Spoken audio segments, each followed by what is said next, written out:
Assalamualaikum warahmatullahi wabarakatuh. Waalaikumsalam. Saya yang share screen. Terima kasih, mohon maaf sebelumnya karena tadi saya pakai double screen ya sama monitor untuk membantu biasa untuk webinar, ternyata mungkin ada problem sedikit. Ya mudah-mudahan kalau misalkan ada problem selama saya menyampaikan, tolong diingatkan gitu ya. Terima kasih kepada Bapak Dery sebagai moderator, terima kasih juga kepada Bapak Dr. Syahlan, Bapak Narendra dan juga Bapak Febri Diansah atas penyampaiannya. Saya mungkin karena sebagai pembicara terakhir ya, tinggal mengamini sebenarnya kalau pembicara terakhir. Intinya saya luar biasa setuju dengan berbagai argumentasi.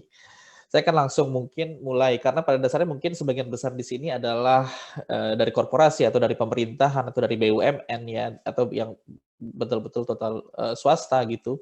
Kita harus menyadari bahwa memang penjara-penjara kita sudah penuh dengan orang-orang berpendidikan ya. Sudah banyak doktor, sudah banyak profesor dan juga bahkan pejabat-pejabat yang tinggal di penjara gitu ya. Bagaimana rapat kabinet Indonesia kita Pak Juliari Batubara dan Pak Edi Prabowo bisa pindah ke lapas gitu ya. Bagaimana kemudian menjadi konteksnya seperti itu. Yang kita harus mulai menjadi hati-hati bahwa pidana sudah semakin dekat karena sekarang sudah semakin canggih juga penegakan hukum gitu di Indonesia. Jadi dengan canggihnya penegakan hukum dan lain sebagainya juga dengan perkembangan ekonomi kita sudah harus mulai bersinergi. Bagaimana kita bisa bersinergi dan lain sebagainya. Tidak hanya kepada korporasi tetapi kepada penegak hukum juga. Bagaimana perkembangan yang ada di situ kita bisa tingkatkan gitu menjadi penegakan hukum yang sadar dengan perkembangan ekonomi juga. Saya akan berikan contoh-contoh juga di akhir. Ini adalah contoh-contoh berbagai dari data KPK ya, saya menemukan sudah diungkapkan juga oleh Mas Febri berkaitan dengan peringkat korupsi kita, yang saya rasa berdasarkan data-data saintifik juga bahwa corruption perception index itu harus ditanggapi juga bahwa itu sesuatu yang cukup valid berkaitan dengan perkembangan ekonomi juga, dampaknya kepada investasi dan lain sebagainya. Tersangka korporasi tadi saya menangkap ternyata dalam 2 tahun awal ada 5, tadi sudah ditambahkan oleh Mas Febri ada 6 ya yang diselidiki oleh KPK. Saya ini adalah sebelum 6 data tadi ada yang diselidiki juga oleh kepolisian dan kejaksaan. Pihak swasta yang terlibat itu termasuk yang istilahnya termasuk terbesar. Kalau misalkan dari 998 kasus, 238 itu pihak swasta.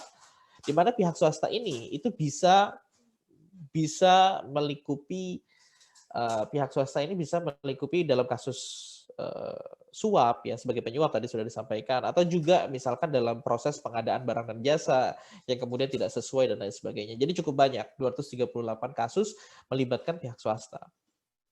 Di mana BUMN yang terlibat juga sudah cukup banyak gitu kita. Walaupun harus diakui kasus-kasus contoh seperti kasus Karen Pertamina dan juga PLN yang kemudian diputus lepas ataupun bebas di pengadilan tipikor juga menjadi catatan juga. Mungkin nanti Mas Febri juga bisa mengkomentari. Jadi saya belajar banyak juga tadi dari segi hakim, kejaksaan dan juga KPK. Walaupun Pak Narendra tidak mau dikaitkan dengan kejaksaan, tapi nanti kita bisa diskusikan lebih lanjut terkait hal tersebut. Ini adalah berkaitan undang-undangnya, saya rasa kita akan skip.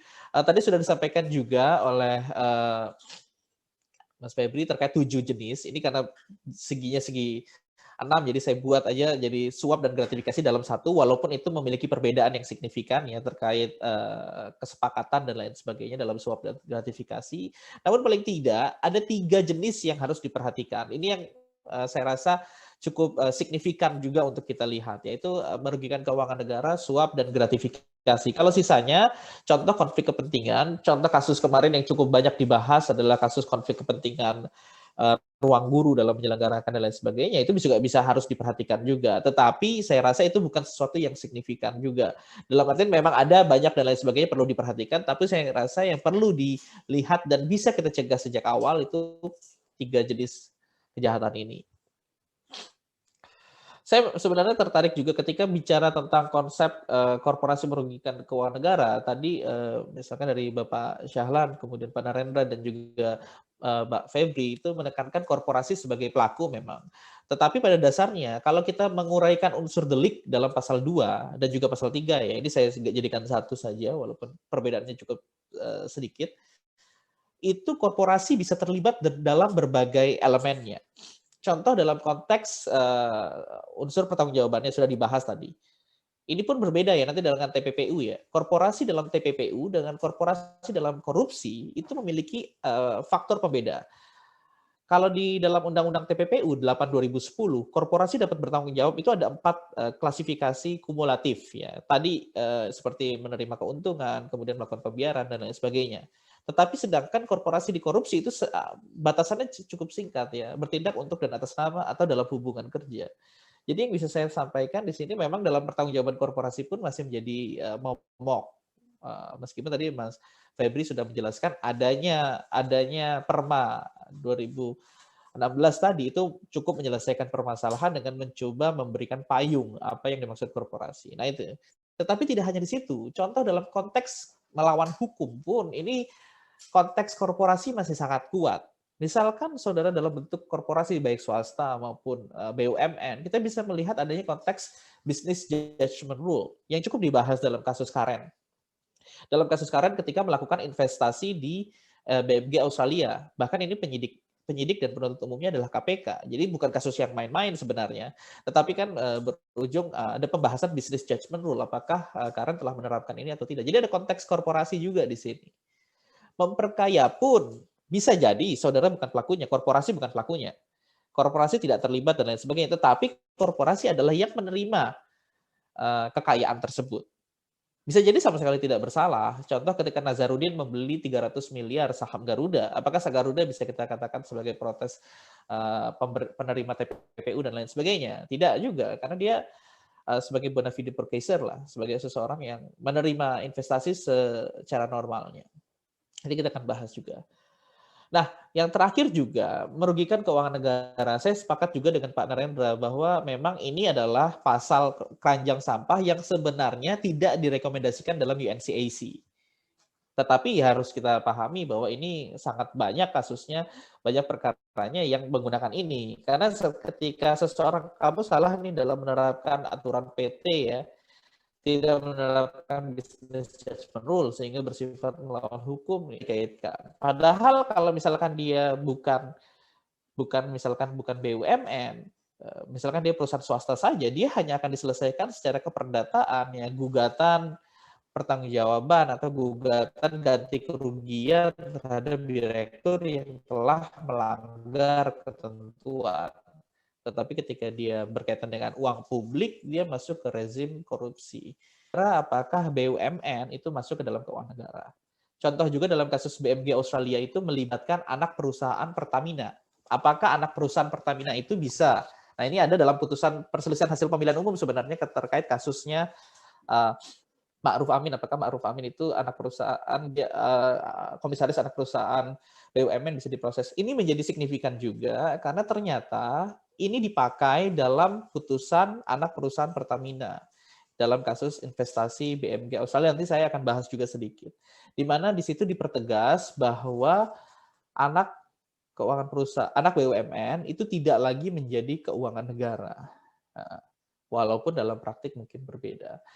Kemudian juga tadi ditegaskan, saya juga mungkin sedikit menambahkan dari Bapak Syahlan. Tadi Pak Syahlan menekankan melawan hukum itu tahun 2006 memang melawan hukum formil itu dicabut. Cuma terjadi dalam praktik memang menjadi perbedaan. Karena ternyata di dalam praktiknya masih banyak pengadilan korupsi yang menerapkan melawan hukum material. Sehingga kemudian diajukan kembali tahun 2016. Putusan Mahkamah Konstitusi nomor 25 2016 itu ya dia tetap tidak mempengaruhi penjelasannya, tetapi unsur dapat merugikan keuangan negara itu kemudian dihapus sehingga menjadi delik material. Ketika dia delik material, mau tidak mau sulit untuk kita menghapus melawan hukum material.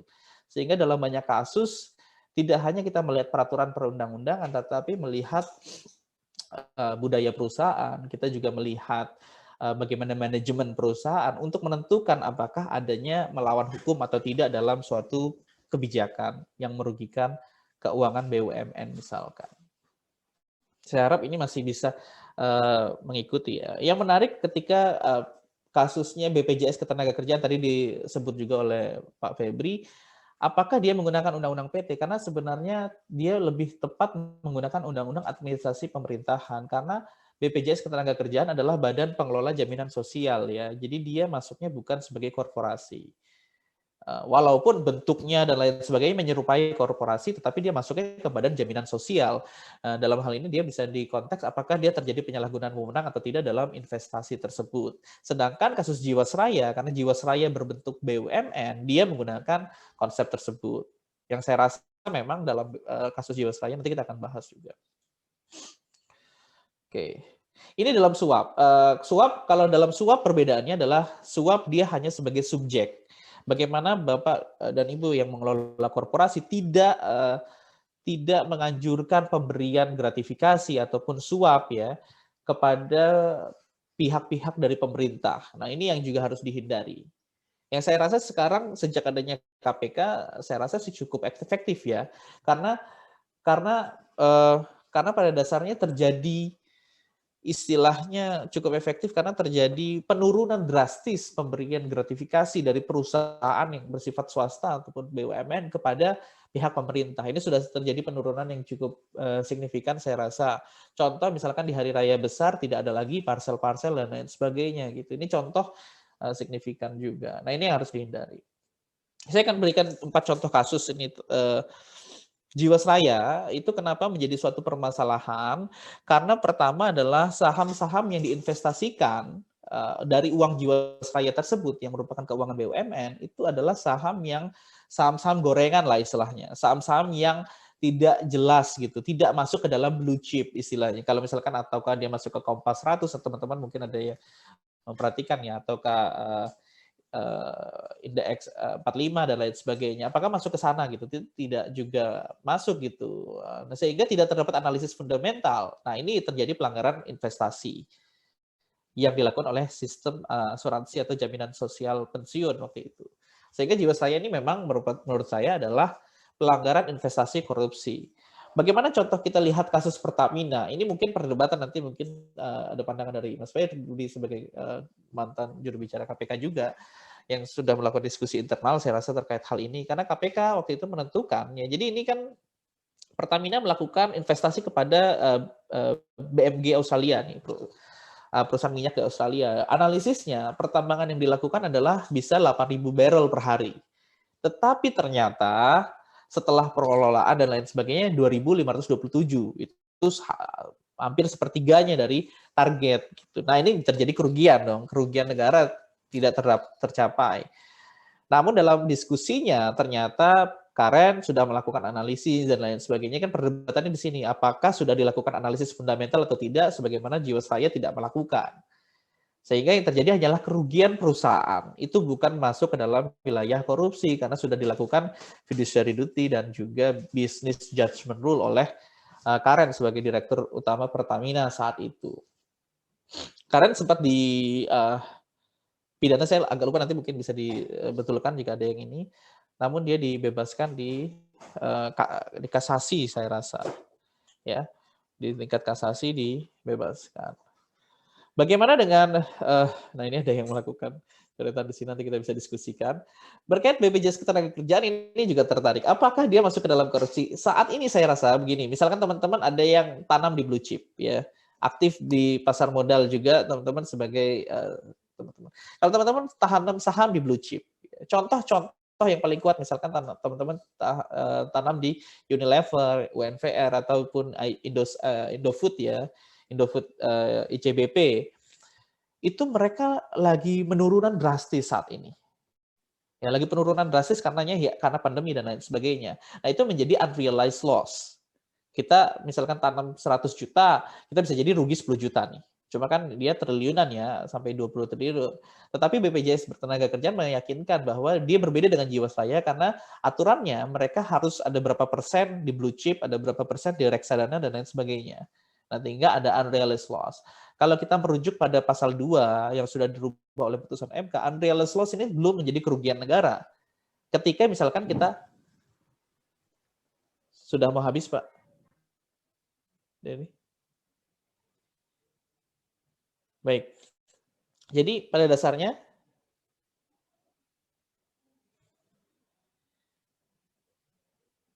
ya, jadi Pak Akbar, mohon maaf, waktu tinggal tersisa 5 menit lagi ya, Pak. siap. Terima kasih Pak Akbar, mohon maaf. Siap, terima kasih. Sama-sama, Jadi contoh dalam kasus BPJS Ketenagakerjaan ini terjadi anti loss ini yang masih saya rasa belum tentu menjadi kerugian negara, karena bisa jadi 10 tahun lagi mereka untung gitu BPJS Ketenagakerjaan gitu, karena harus menunggu IHSG naik dan kondisi saham dan lain sebagainya naik. Ketika masih bisa mempertanggungjawabkan analisis fundamentalnya, ya. Ini contoh kasus lagi di Bank Sumatera Utara, ini adalah BUMD ya di Sumatera Utara.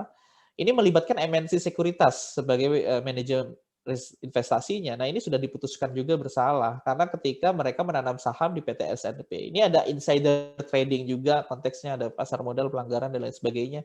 Tetapi karena merugikan keuangan daerah bisa menjadi korupsi. Ini yang harus dihindari. Contoh-contoh kasus yang harus dihindari. Oke, ini berkaitan dengan TPPU. Saya rasa teman-teman juga sudah memperhatikan tadi ada beberapa konteks ketentuan di sini. Korporasi bisa sebagai yang memberikan, jadi terlibat, ataupun yang menerima pendanaan. Contoh saya akan langsung ke kasus TPPU ya. Kasus TPPU investasi, ini contohnya adalah ketika si Nazarudin ini, beneran Nasdem ya, menerima dana dari Wisma Atlet. Dari Wisma Atlet dia sekitar 300 miliar, salah satu bentuknya dia taruh ke Grup Permai. Grup Permai ini semacam suatu perusahaan ya. Saya masih mempelajari apa dia manajer investasi atau tidak.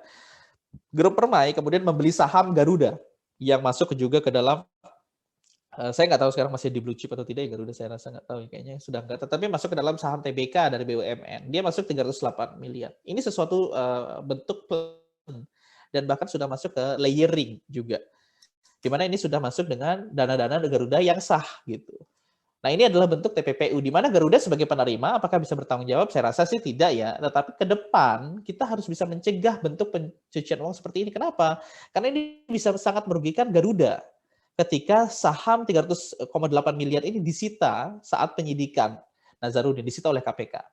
Nah, ini kan pasti penurunannya tinggi, kepercayaan publik terhadap Garuda sebagai penerima itu juga rendah, bisa terjadi buyback yang cukup tinggi dan lain sebagainya. Ini yang harus dihindari. Oke, ini bentuk-bentuk pencegahan pencucian uang juga. Bagaimana kita sekarang tidak lagi know your customer principle only, tapi kita electronic know your customer. Jadi meningkatkan cyber security dan lain sebagainya. Bagaimana devices itu dipastikan hanya dia yang memegang dan lain sebagainya. Ini juga harus ditekankan. Fiduciary juga, good governance juga harus ditingkatkan oleh setiap perusahaan. Mungkin ini langsung saya kepada kesimpulan saja. Saya rasa untuk meningkatkan itu tadi sudah ditingkatkan layering atau strategi dari Mas Febri, saya sepakat. Intinya kalau memudahkan kita adalah menyelenggarakan good governance. Kalau good governance kita harus melihat peraturan perundang-undangan secara komprehensif, kita melihat compliance yang baik dengan undang-undang. Itu saya rasa bisa cukup menghindari konteks melawan hukum yang bisa ditarik ke ranah tindak pidana korupsi. Iya. Kerugian korporasi, misalkan yang BUMN, itu belum tentu merupakan tindak pidana korupsi. Ya, ini harus dilihat konteks kausalitas melawan hukumnya. Apakah betul bersifat melawan hukum pidana, tidak sekedar melawan hukum perseroan terbatas dan lain sebagainya. Terakhir juga itu prinsip kehati-hatian dan lain sebagainya. Oke, saya rasa begitu Bapak Dery, mudah-mudahan bermanfaat untuk teman-teman.